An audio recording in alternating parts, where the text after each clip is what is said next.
Ano nga bang dapat asahan ng mga Mobile Legends fans kay Fnatic Onyx Philippines gold laner Kelra ngayong 2025?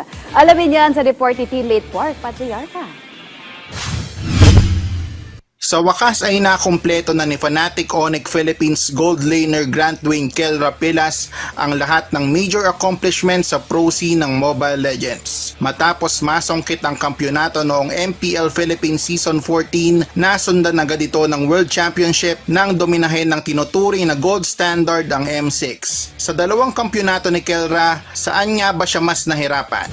Para sa akin yung MPL PH na trophy mas mahirap na kunin kasi kumbaga PH lahat yung kalaban namin di ba, kilala ang PH siya pinakamalakas na bansa dito sa ML.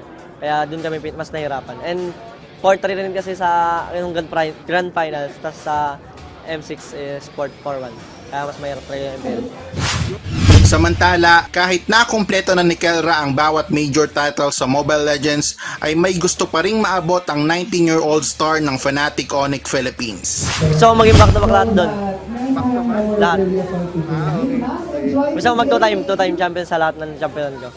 Matatandaan na noong 2021 ay nasungkit na rin ni Kelra ang kampyonato sa Mobile Legends Southeast Asia Cup o MSC. At sa bawat championship ay tinanghal na finals MVP ang pro player. Ako si Mark Patriarca para sa Pambansang TV sa Bagong Pilipinas.